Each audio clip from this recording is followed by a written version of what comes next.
and it was beautiful. We would do like 1 hour tribute of Bob Marley music and some Dennis Brown, and then 1 hour of our music, our original music. So it and was we were wicked. a little bit scared of playing for a Jamaican audience.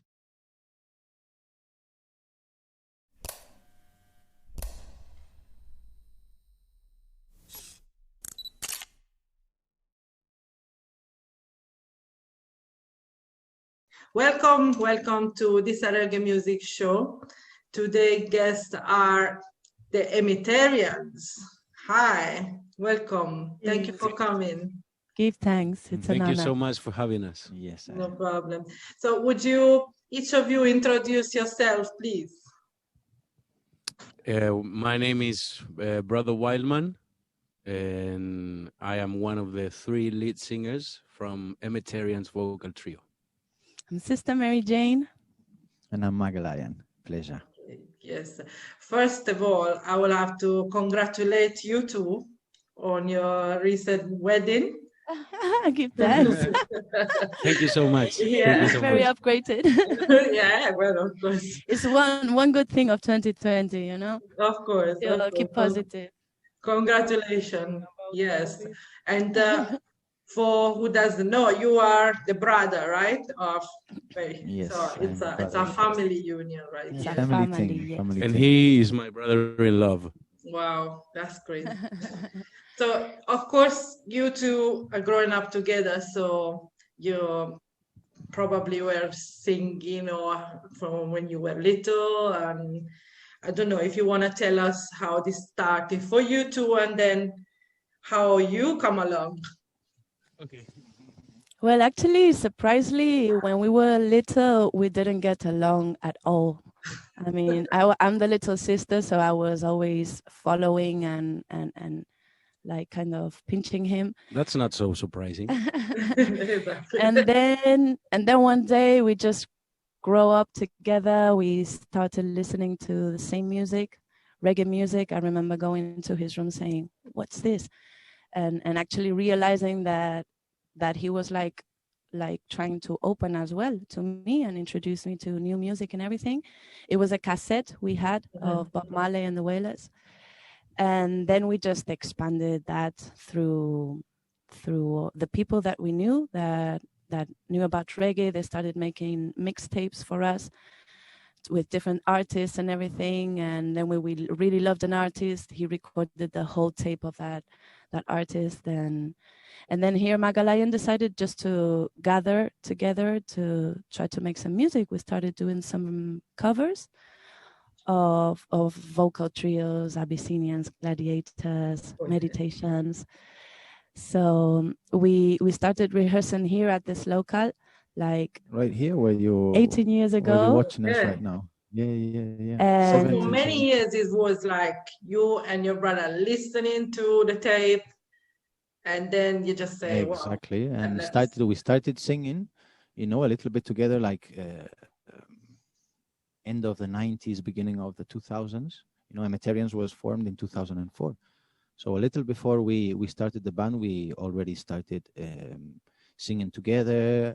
I learned a couple of chords on the guitars, Mary could play the piano and the melodica as well. So more or less we started, and we had that influence from our parents that led us into, I don't know, artists like Michael Jackson or Elton John, or I don't know, wow, so many, right? But basically we started singing those songs. Mary started doing the harmony parts, since she was little.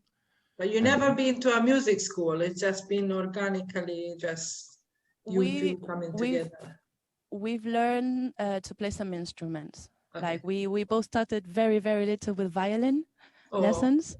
It didn't last too long. But then we started with piano lessons, and we had guitar lessons. I mean, we've been very lucky and blessed by our parents that gave us a chance to learn different instruments. So right now, maybe we're not a professional of one instrument, but we love to play every instrument, So we can produce our own music as well. Sure. So, Brother Felipe. Wildman. Yes, Wildman. Well, in my case, I didn't receive any musical lessons, never in my life. I've always been musical and I've always been singing since I was little, but I never did it. I never intended to be a professional singer. I just did it because I loved it. I would listen to Sam Cooke and try to sing like him, or Elvis, or whatever my parents listened to, no? Sure. And at some point I came to Bob Marley. Bob Marley came to me. and that day everything changed, you know. I started singing reggae music, like to me it was something it wasn't comparable to anything I had ever heard before, you know. And I was astonished, like, this is coming from a tiny island from Jamaica. Wow, I was amazed. And then I started smoking and I got into it. Like, I probably stopped listening to any other kind of music and just went into reggae. I started to investigate, to do my research, artists, groups. And then one day I met Fel Magalion. Oh. Initially, he was friends with my big brother. And Still am, huh? yeah, he still is. And one day, my big brother used to hang with me and my friends, which there's 3 years difference between me and my brother. So he used to hang with me and my friends. And one day he came along with Felipe, and Felipe came with his guitar, and he started playing Bob Marley songs. And since I already was into Bob Marley a lot, I started singing along.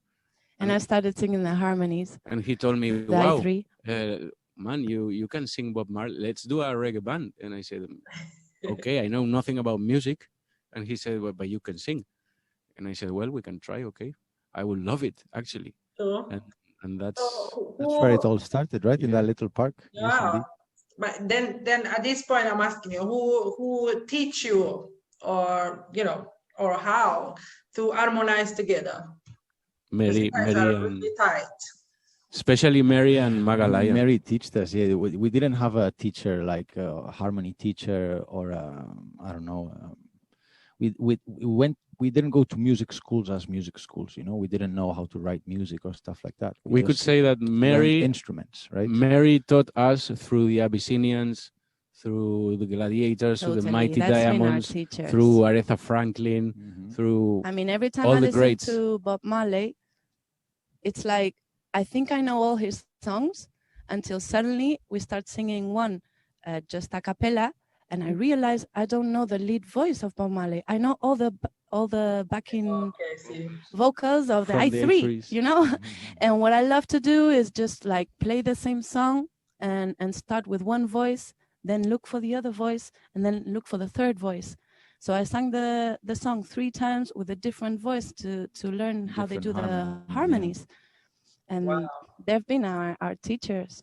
Yeah, really. Me, I was the exact opposite. I never even knew that there was backing vocals. I didn't know what that was, you know. And the first time I came here into the rehearsal room with Felipe, that's the day I realized what a drum set was. That there was a very big guitar with only 4 fat strings that was called a bass. I didn't know which instruments were making those sounds. You were just singing. Yeah, I was completely illiterate in that sense. You know, I'm Italian, so I guess we have a similar experience of how we came across music. I mean, for me, when people are like, how you like reggae? Why? I mean, I have to tell you the truth. At first, I was like, it was the beat for me, because to be honest, it was a lot of gibberish going on. You know, I couldn't understand the words. So for me, the music hit me first, and that led me to a deeper research. How was for you? Was it the same? Was the music for first, or you guys did know the language a little bit more probably than me? And maybe... For me, it was the words. I was in a very rebellious stage. I was rebelling against almost everything, and suddenly Bob Marley's words would soothe me.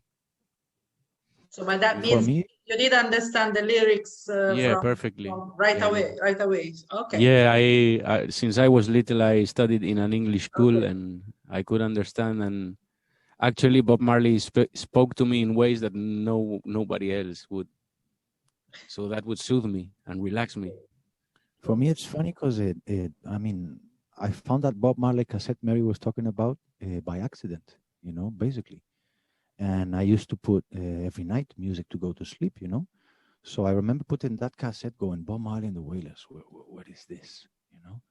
And I remember that I was straightly in peace. I didn't listen to the lyrics. It was just about the music, how relaxing it was. You know, I was listening to heavy rock and metal back in the day, you know, when in my teenager years. And suddenly this music came by.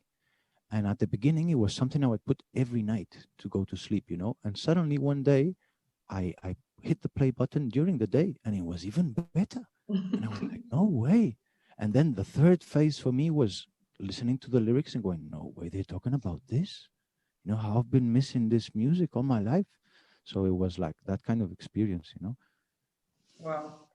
Wow. To me, I would say it was everything. I mean, the beats, of course, at first, when you hear it, the melodies that really captured me. And you know, I remember thinking one of the first songs I really heard and listened to the lyrics, it was a really, really sad lyric over a very happy rhythm, you know? So it's a rhythm that you actually get and you go like dancing, yeah, and then you listen to the lyrics and you almost start crying like, wow. And I realized like, how can they do this, you know? How can they take such a sad feeling and turn it into a happy dance song, you know? It was like explosive. It was like, wow, Which song was that? Only they can do that. Let me think. Because it wasn't Bob Marley. I mean, I remember listening to Bob Marley's tape and feeling it, but it was someone else, one of the mixtapes that they... So you guys knew the language already, like a difference of me. Well, English, but not quite Patois. I don't know why he understood so well and started translating some things that we didn't understand. Because Magalayan and me as well, we started at an English school. Okay, so that's English since we were little. And it was just trying to get those really Jamaican patois words that I couldn't understand. Because at first, I would only buy the CDs which have a booklet with the lyrics. The lyrics, yeah. And then I could understand perfectly everything. Because for me, as I said, the lyrics were crucial. Yeah, definitely. Because that's what soothed me. That told me, hey, relax, man. You take it easy. You know, when you told your story, I had a little goosebump because it exactly happened to me, the same thing. I haven't. You remember the song? No, to your brother. I don't have a clue how that tape got into my house. And I was like, gosh, destiny. It was destiny. I ended up knowing from whom it was in the end, you know, but I didn't remember requesting it, or, you know, it was completely by mistake. It was from Bea, Minu's mother. Oh, yeah? You know, yeah, absolutely. That was my first cassette, and I'm talking, I was maybe 15 years old, you know, and Mary would be like 3 years younger. Exactly the same. It's so crazy. Cringe. And since then, we've been in love. I mean, reggae is our life, you know.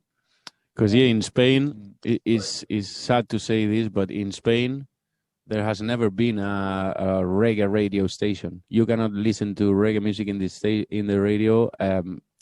At least, like you have 20, 30 years ago. No. Since and nowadays we have 1 hour a week. 1 hour a week. Alma de León with Miguel Camaño. But this is like you're talking about like a legal radio station.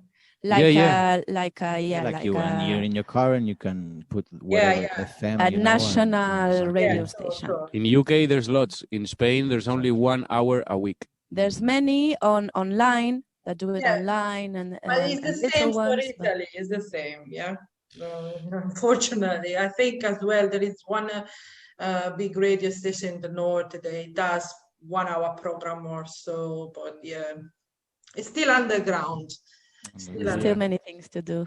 Well, at least you have sometimes I think great. it's better like that, you know, because when it starts to get too commercial, I think we create certain trend that I don't really like, you know. Well, I was gonna say you got great ambassadors like Pupa Albo, Alborosi, and like Mellow Mood. You know, I mean, True, top, and all Italian, right? And I would say they represent reggae music as well. You know. But you see, although we do have those guys, yes, but the reggae is still, you know, so yeah, absolutely. Mm-hmm. It's very. You get very stereotyped, you know what I mean? Like, yeah, we know what you mean. Yeah. Smoking. The same kind of vibe here, absolutely. Europe style, you know? Yeah, well, here in Spain as well, we say, oh, we do reggae. And they say, oh, reggaeton. And we're like, no, not reggaeton. Reggae. Roots reggae. So it hasn't improved from when like the Rototom Sunsplash actually moved to Spain? Yes, it has, but still not enough, of course, but still it's been 10 years since they came, right? 2010 if I remember right. And the scene has gone up, you know, especially sound system wise. The scene has gone up. You can see new artists as well since then. Yes. I mean, and lots of sounds, absolutely building up.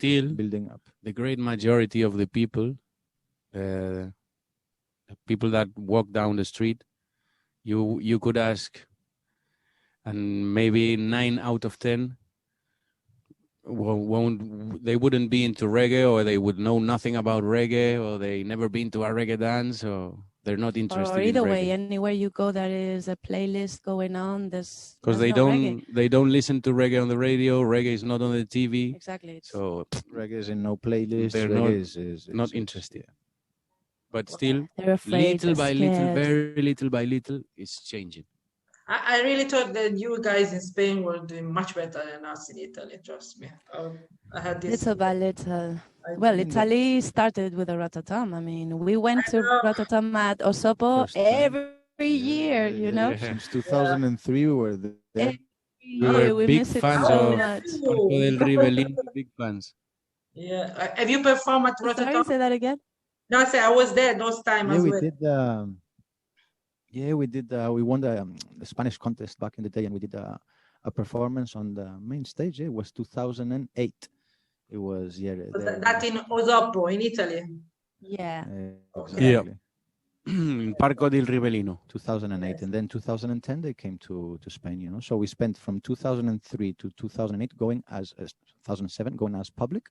You know, to learn. We just loved the vibes there, and we loved like you could spend 10 days in one place and just listen to reggae music all day long. You can meet the artists there and ask them questions and stuff. You know, it was the best. But very small. Things. Yeah, absolutely. Mm-hmm. And then finally, I preferred it when it was small. Pardon? Yeah. I prefer it when it was small. It was more familiar. Because it was not that small. But it's not what is now. No, but to me, it was the first festival I ever went, and I was like, "This is not a festival. This is a reggae city." Yeah. I mean, I couldn't believe it that something like that exists in the world. I mean, I haven't been to the new location, and sometimes I feel like I don't know if I want to put myself in the. Yeah. The vibes are still really nice, you know. Yeah, the vibes are wonderful. Yeah, but it feels like and you have to come with another vibe. You cannot expect what it was in Osopo. Sure. It's another festival, much more massive. There's lots of families, lots of activities. The all kind. It's still wonderful. It's still wonderful. Lots of people, you know, enjoying. I mean, in the 10 years they've been here, I think they didn't have a single police incident, intervention going like, somebody punched me, or this guy was into hard drugs and he whatever. Nobody was robbed. Actually, it was news. You know? Like 9 days of festival or 7 days of festival, because you know where it's located. before Rototom, it used to be a big festival of kind of electronic music and digital and everything. So the vibe was totally different, as you can imagine.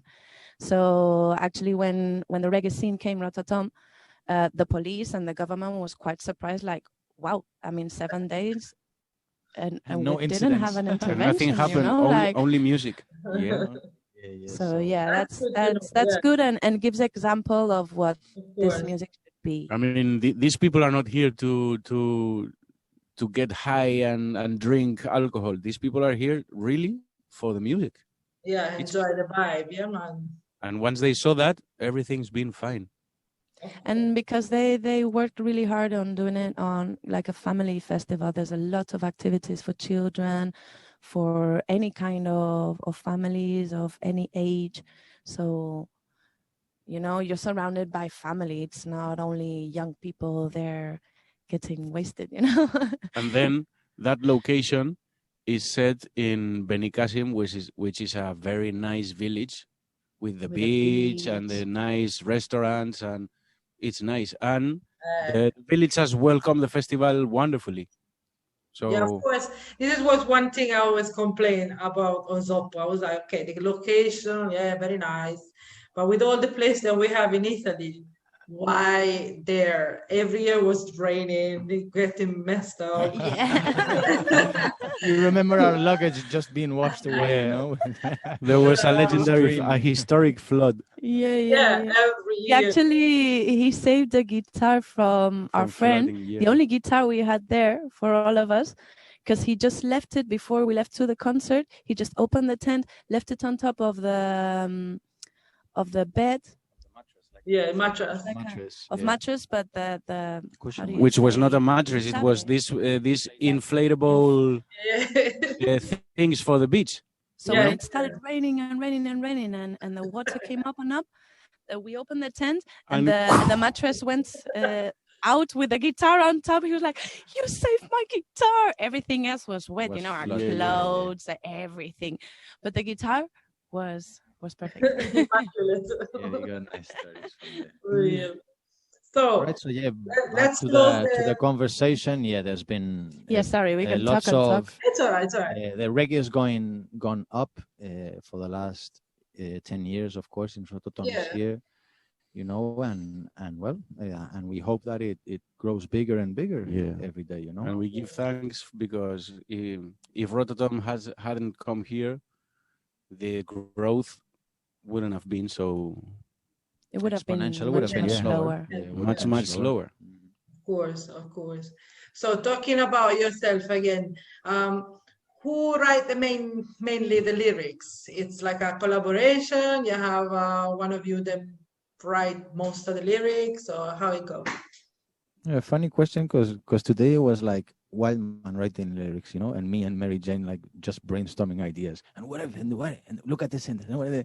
But normally till now, we would do our own parts, you know. So if somebody is doing his song as a lead vocal, normally we would do the lyrics ourselves. Still, Wildman, as he's the most skillful in regards to lyrics, he would help us out, of course. If he can besten up a sentence, you know, he will suggest, and we'll take it from there, you know.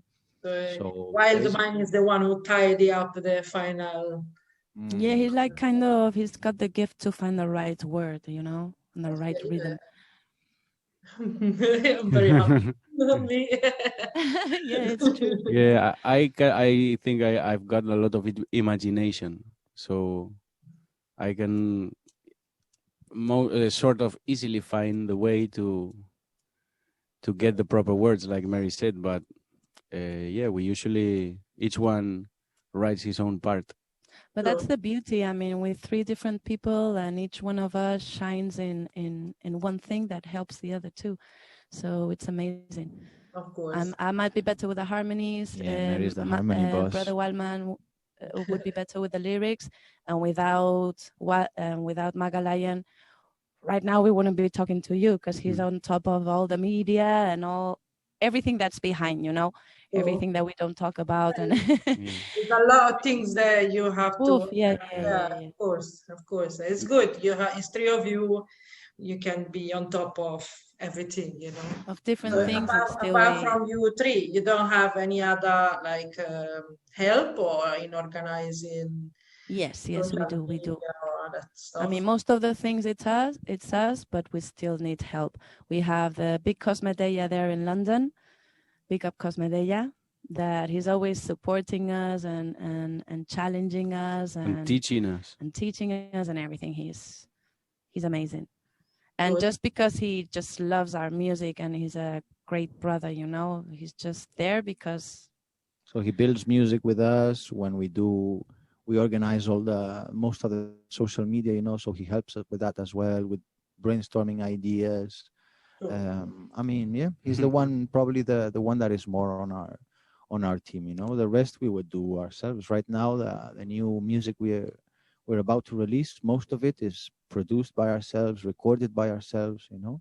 But we still have a little help from our friends, of course. Yes. So when we need a proper guitar, we call our guitar player from the forward of a band, you know. Yeah, musically we have our band.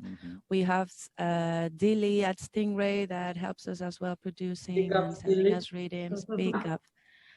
And we've got Mikey Notch as well, always believing in us. Producer as well, and in he's London as well. in Roots FM, so always promoting our music, you know, and yeah. Sure. Yeah. So how you guys decide to move to UK? What was the reason? Or if I can say, did you record anything before you moved to UK or like the most? Yeah, we had three albums. I mean, we started in 2004. Okay. In 2008, we had 100 shows per year. I mean, 2009, 2010, you know, 100, even more, 200 shows we did one year. Wow. So it was really nice, you know. But Spain, and then I think we thought that. And then we reached a limit, basically, you know. We already did here. The venues here, most of the festivals we could do in the country, and we were like stuck on a level, you know, and we also wanted to be close to the culture, you know, to reggae culture. And we were ready for a little adventure. Exactly. So yeah, we decided we need to move somewhere. We didn't actually know. An adventure or a challenge? Yes. Yeah, both. We had to do something. We couldn't stay here. We had to do something. Doing the same and not getting any more results. True. We also needed to learn more about the culture. Definitely. And we wanted to know. We wanted to become more fluent in English as well. And yeah, so our experiences in life. Our first thought was going to Jamaica straight away, you know. But then we did our maths, and it was hard. You know, it was the tickets were expensive. It was, I mean, we had to come up with numbers we couldn't do in about 5 years or whatever. But then the UK thing started with a friend of ours that could give us a little home to be the first month, maybe, you know, and stuff. Well, we like went that. to visit London with that. We went to visit our friend in London, and actually in about 3 or 4 days that we were there, suddenly there was about, I don't know, each day there was something of reggae going on, you know, and we were like, where are we going today? Where? So we thought, wow, this is London. Like, we need to move here.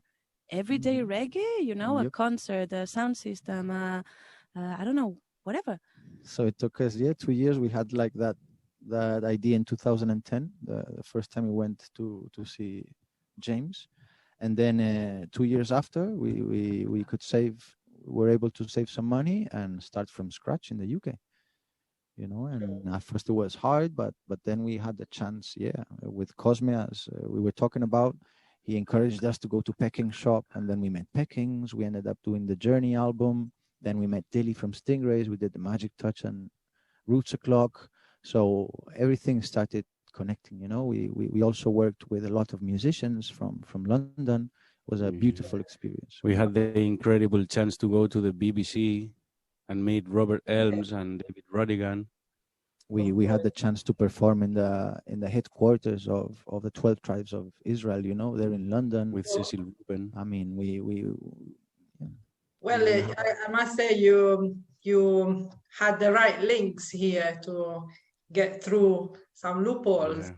Yeah, it took some time, but But if you, I mean, nothing was forced, you know, it just, if you're with the right intentions, I think you just feel it, you know, and it just comes your way. And yeah, we also, we played in Hootenanny, Brixton. Sure. Yeah, you know, 5 years in a row. Yeah. And we got a big forward. We used to do the Bob Marley and Dennis Brown anniversary every year, you know? Yeah. And it was beautiful. We would do like 1 hour tribute of Bob Marley music and some Dennis Brown, and then 1 hour of our music, you know, our original music. So it and was we were wicked. a little bit scared of playing for a Jamaican audience. That's, you know, that's my next It was the best. I was going to ask you The best audience we ever We had. were so afraid because, you know, we've been there in many concerts before we played there at Hootenanny, and we've actually lived. We've witnessed, witnessed, I mean, artists coming in and having all the feedback from the audience, and artists that don't get one clap, you know? Sure. Wow. Complete like, silence. It's a totally test. Like if you're in, they can be cruel sometimes. So we were like, oh my gosh, what's gonna happen? So the first, you will get your honest reaction, you know, like if you're good, you're good. If you're not, you will feel it. Exactly. And to us, it meant a lot. Yes, it meant a lot. Course. Yeah. So the first 2 songs, there was no response, and we were like, wow, like, shall we continue? Not? And then we just continue, and then the people just started joining in, and it was like amazing. You know, they embraced us so lovely, like, wow. Yeah. For the first time, we were singing our lyrics, our lyrics from 6 albums. You know, the lyrics we started writing, and the most recent lyrics that we had written. And for the first time in our life, we were playing for an audience that understood those lyrics perfectly. Yeah. And we would say something, anything that our lyrics say, and people would go, "Yeah, man, yes, true." And we would go like, "Wow, very surprised." Like while singing, like here in Spain, it never happened before. And I could actually be singing and forget about the lyrics and say "wachu wachu," and people don't even understand. You have to say something like ganja or something. And you go, yeah. True. Of course. It was a wicked experience, right? Yes. I can imagine.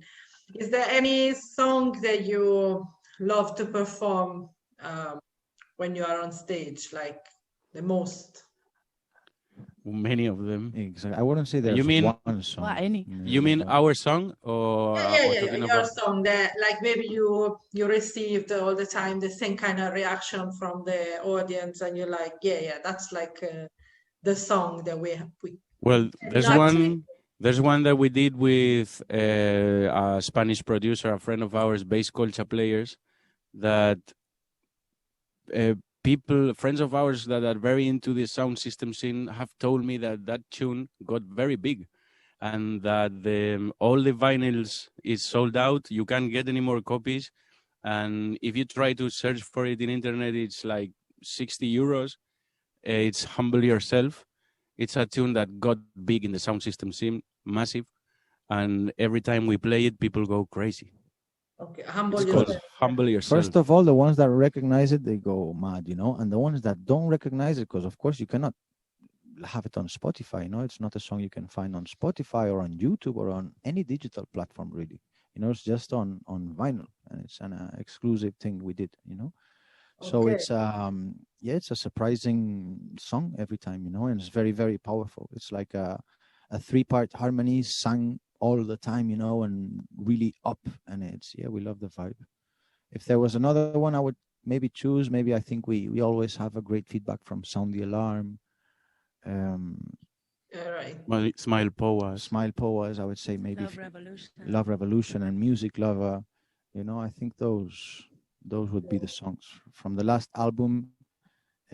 Country Life as well. How many albums do you have in total out there? We have 6 albums. All right. Studio albums, exactly. We have a 7th one, which is an acoustic. I mean, we have it on physical. It's like an exclusive thing as well. It's on CD, physical. It's signed by us, and it's a limited edition. and it's a live acoustic concert, you know, so it's completely different from all the other albums, but it contains songs from all the other albums. So 6 albums, the 7th one I'm talking about, which would be like a release, you know, and then we're hopefully this year we'll release our new one, you know. So okay, so you're working on it already. Absolutely. Yeah, I mean, we during the always- lockdown, we didn't stop. That's what we can You do know, right now. Now we're gonna release, and look, we have 2 tunes to be released on the 26th of March, right? One with Frankie Music, big ups Frankie Music from Jamaica, Whoop. one of our favorite producers, you know, and the other one with a Canarian artist called Dr. Chando. And both the singles will be out on the same day. One recorded in the lockdown period, it's called Worldwide Crisis, the one with Frankie Music. And the other one was a song we actually composed and produced in London while we were there back. I think it was like 2013 or 14. West London production. Exactly. So that's the tune that's coming out with Dr. Chando. And then in next month, we have a song in Spanish, finally, for all our Latin speakers, you know, and our Latin family.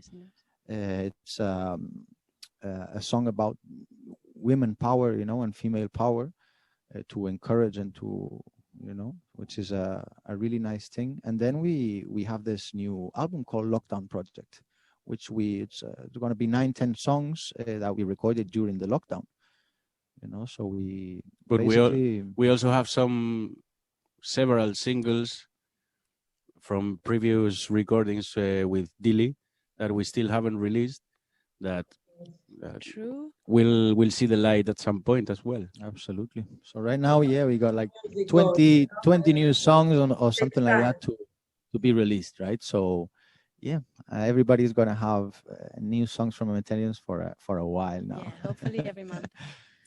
So then you can relax a bit.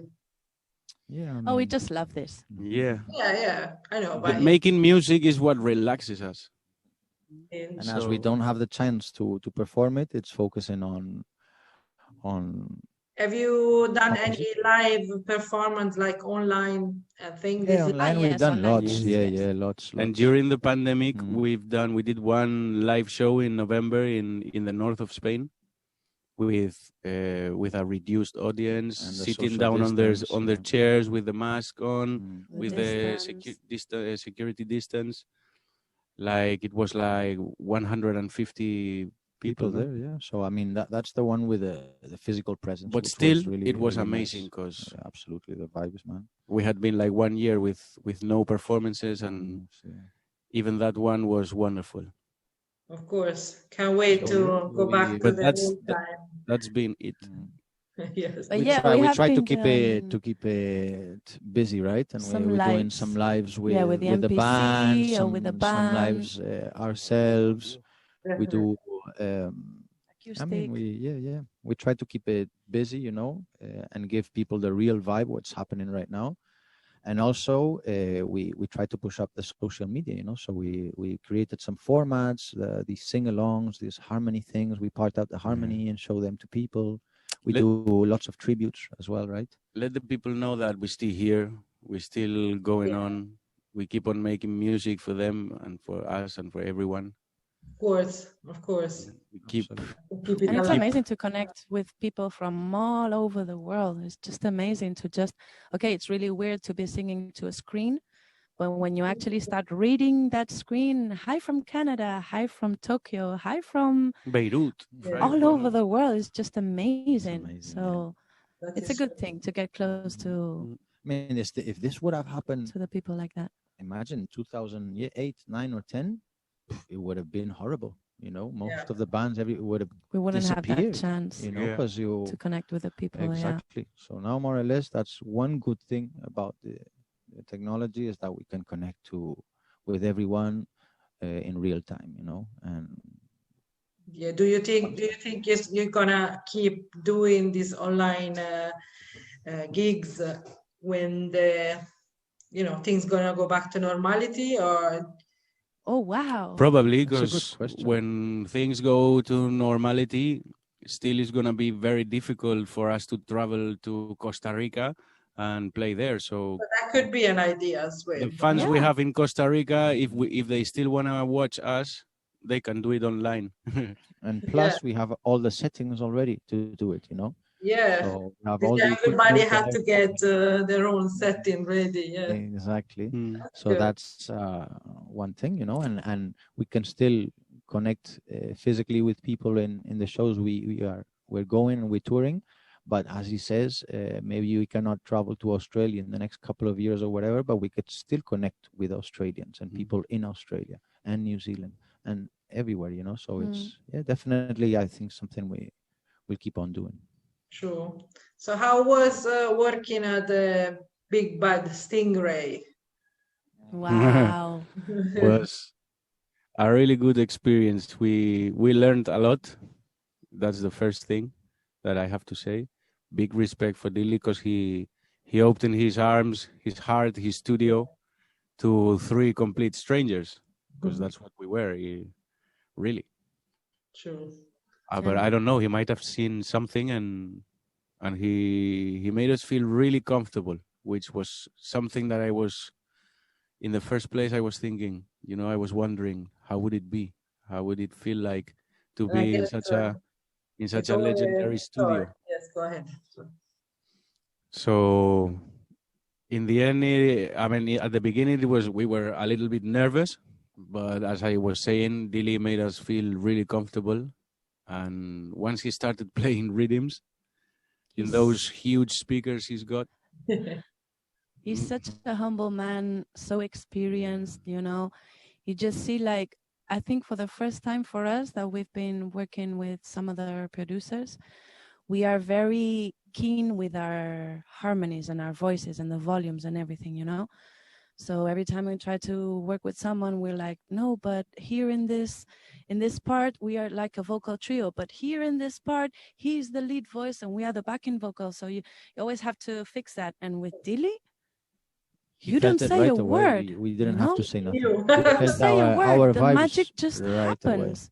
That's why we call the last CD Magic Touch. That magic touch is from Dilly. Like this pling and just make it shine, Wow.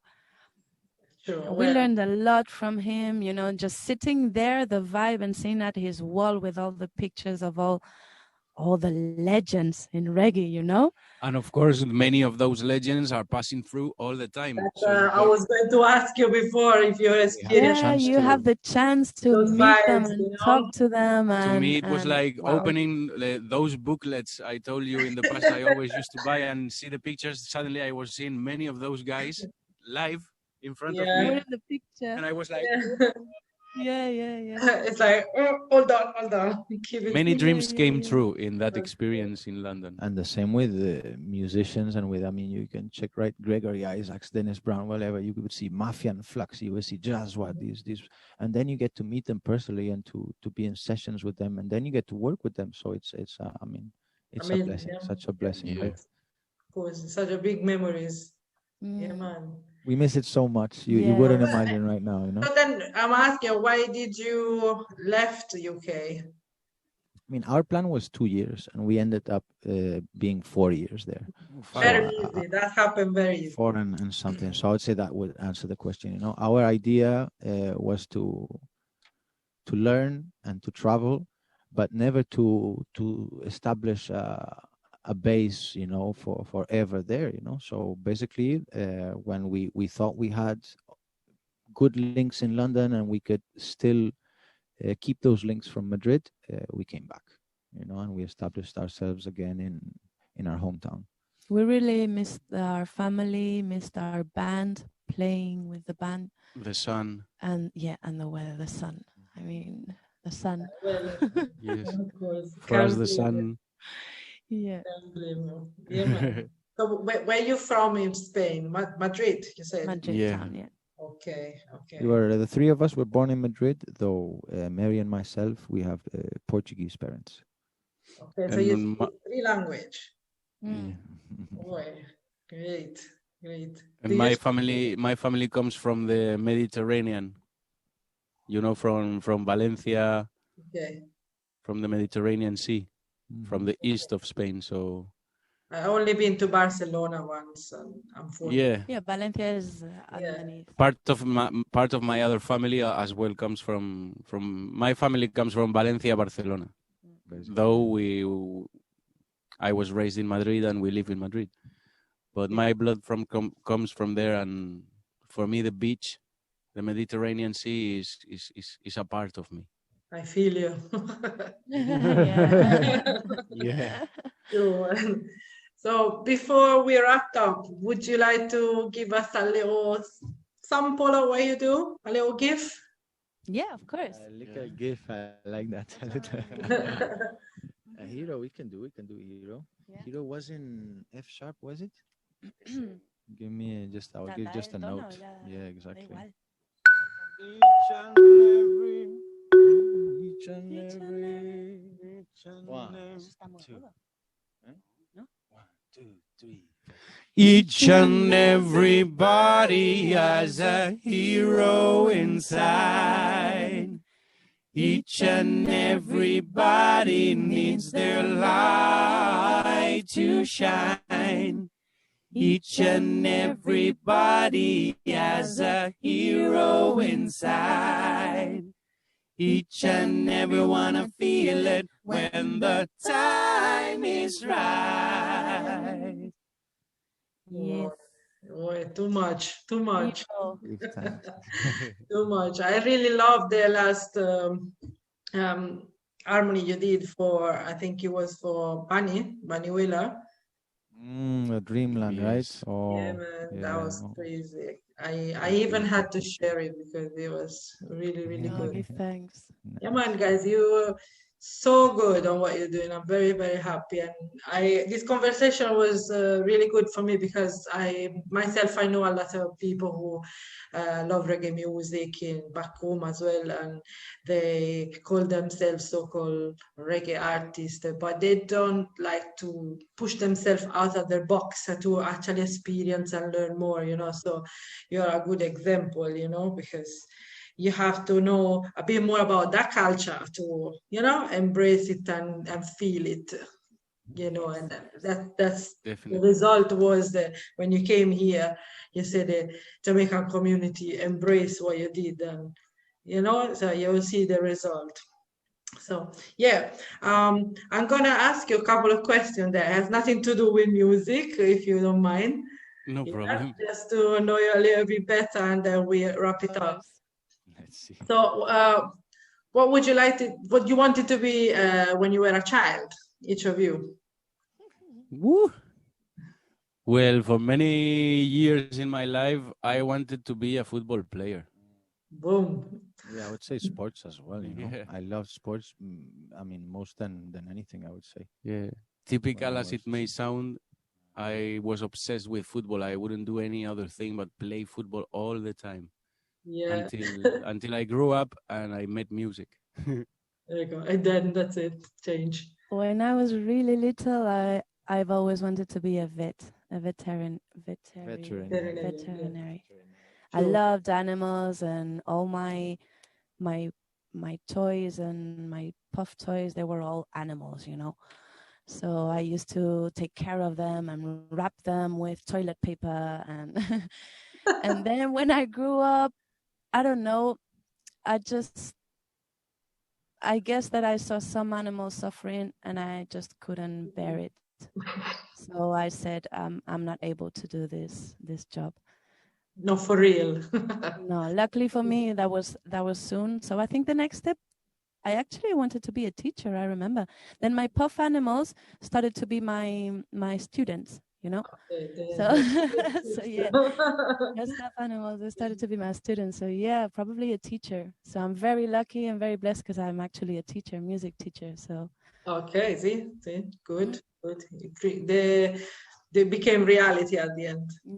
yes, never thought about that, but yes. So next question, what's your favorite hobby? What about you? He said I sport. already answered. Yeah. I mean, Yeah, he said sports. till I was like 10 years old, I would say a sportsman. From 10 years old upwards, I was completely lost. Till music hit me, Until Yeah. that cassette. Yeah, until, I mean, even later, because even when I listened to so much music, I just knew I felt a different thing when I heard music, you know, different than many other people. I would see like it was very intense for me, but it wasn't. I mean, till we formed the Emetarians and we had that first couple of shows where there were like already lots of people there enjoying, and it was our very first experience, you know, our very first time upstage and everything. That I didn't see, you know, I could become Any other way? you know, a professional, you know, in music. So yeah, I mean, our first sportsman till I was 10, lost till I was 20, maybe something like that. And then And sing thereafter. So, what's your favorite hobbies apart from singing? In my case, I would say reading. I love reading, and I still do. I still love. Well, now I don't play sports because I don't have anyone to play with. But I love exercising. I mean, calisthenics. You know about that? Not really. It's like working. Instead of going to the gym and pulling weights, you work with your body weight only. It's basically pull-ups, push-ups, and you Okay, you interesting. use your body weight because I don't want I to will get search it up. yeah. True. And I love cinema, you know, movies a lot. Yeah. True. Brother, sister. I love painting Mm-hmm. and doing craft and taking care of plants and Yes, I don't good. know, many things. I Good. like cooking as well. Many things. True. I would say my favorite hobby maybe is traveling, you know. That's a wonderful vibe. It's when I completely get free, you know, and I'm completely free. But then, of course, I mean, I love cinema as well. I love right now. There's a bunch of serials I love, you know, to watch. I also like video games, you know, especially those vintage ones, like the old school video games. I don't know, but most of all, I spend time in the studio, you know. I got a couple of, I mean, lots of equipment here. So basically, when I do have free time out of my commitments, even with music, I would still be at the studio getting a vibe, you know. True. And one thing I would say that our biggest hobby outside the music would be spending time in nature. Mm-hmm. You know, Very, very important, for real. just being there. Have you been to Jamaica, guys, yet, or is in the plan? Not yet. Can you believe that? Not yet. Is in the plan. So when Of course, absolutely. I mean, before they locked down everything, our next plan was Jamaica, US, back to Spain. You know, that was something that was going to happen in March last year. 2020, yeah. You know, and we had the link ups to perform in a festival in Jamaica, which would be a beautiful presentation, and we had the link ups to do a really nice festival as well in New York.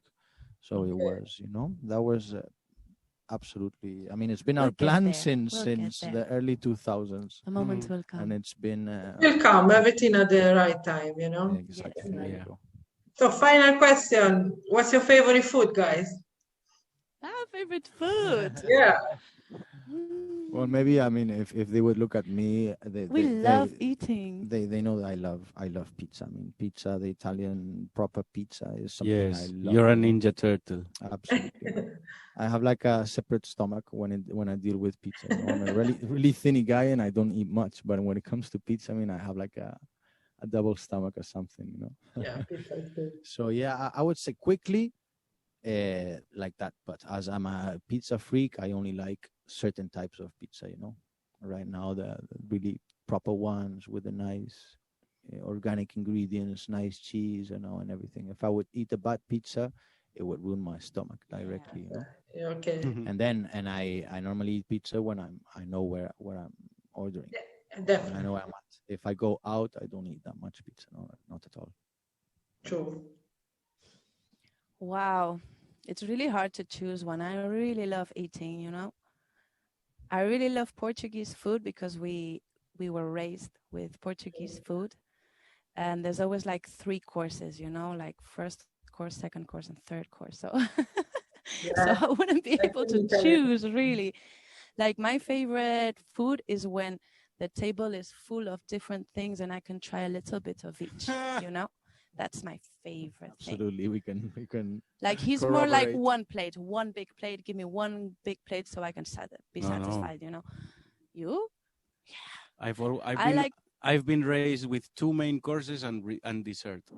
But still, you don't mix. I mean, Mary is not- Big yeah, main yeah. courses. You Mary is know. more of picking and sharing. She would share, my friends share call the me Little starter, Bird 'cause share I'm the always main like- course, and if there's a dessert, she would share the dessert as well to try to try different ones. Yeah. No, if I'm there, right, probably with me. You If would not, share, with definitely, a yeah. different person. I thought you were going to say paella or something. Me? Yeah. I mean, he's yeah. rice now, with now me. it's his turn. Rice Okay, with- okay. Mine would have to be any different kind of Rice. Valencian rice, you know, of paella, any of the variations. True. I true. just love it because I've grown with that. No doubt. And And it's amazing. if you eat it there, you have to eat it there. Yeah, With yeah, yeah. some- I ate it. I ate it there. It was very, With very. someone who can properly prepare it, and True. it's to me is nothing in the world can compare to that. Nothing, absolutely nothing. But I also love. I mean, my second choice will always be Italian food. Yeah, Okay. we love Italian food. Lasagna, Any kind. That's the thing with me. It's like I'm not so much of an Italian food lover because I know it's strange, is it? Well, because I don't I don't eat meat, so it's like most of the things is like meaty. So Yes. when I go back home, they're like, "You're crazy," you know. You don't eat this, you don't eat that, you don't eat this. Yeah, well, our The parents are the same. vegetarian lasagna is wonderful. True. But tell them, and then One of my you're gonna hear. Gnocchis with mushroom sauce. True. And wow. But yeah, it's true that back in some years when I arrived from London, 2016, it was hard to find a place where you could get a veggie lasagna, you know, instead of course. a meaty one. It was really hard, and you would ask for a salad. You would say salad, yeah, no living things there, yeah, and they would just add some ham, maybe even some tuna, you know, and you would go like, but what's this? This is no meat. This is yes. ham. You I know, was- there It's a salad. It's stuff like yeah, that. So but yeah, I mean, it's got meat. cultural thing. I understand it. I you know, was and forgetting respect it. about the London era. I discovered new favorite foods there. What? The Indian food, the Jamaican Yes. food. Yeah, definitely. Yes. Definitely. I remember the Biryani, yeah. biryani, the Indian biryani. Yeah. Ah, oof. And Guys, also- I would say thank you very much for your time. It's been a really big pleasure for me. And yeah, man, where they can find you on the online. I mean, everywhere. You just type Emetarians and you will find Emetarians. us. I mean, our music is in every social platform. Good. You have facebook.com/Emetarians, Instagram, same thing. I mean, you have Twitter, same thing. You have our website, which is Everything emetarians.com. Emetarians. I mean, yeah, Yeah, easy YouTube, way to Spotify, find. Mhm. etc. Yeah, man. Thank Give you, thanks sister, and to- so Thank you much so for much. having Yeah, us man. here. Give thanks, hopefully Great we will vibe. meet one day in real life, You're yes. very welcome here in Spain. You have a home Yeah, here. I'm coming. Let So us know. yeah, man. So have a good time and bless for everything that you have in the plan. Yeah, Same way. Thanks, You sister. thanks. Blessings and love. All right, Rastafari. Bless. Rastafari.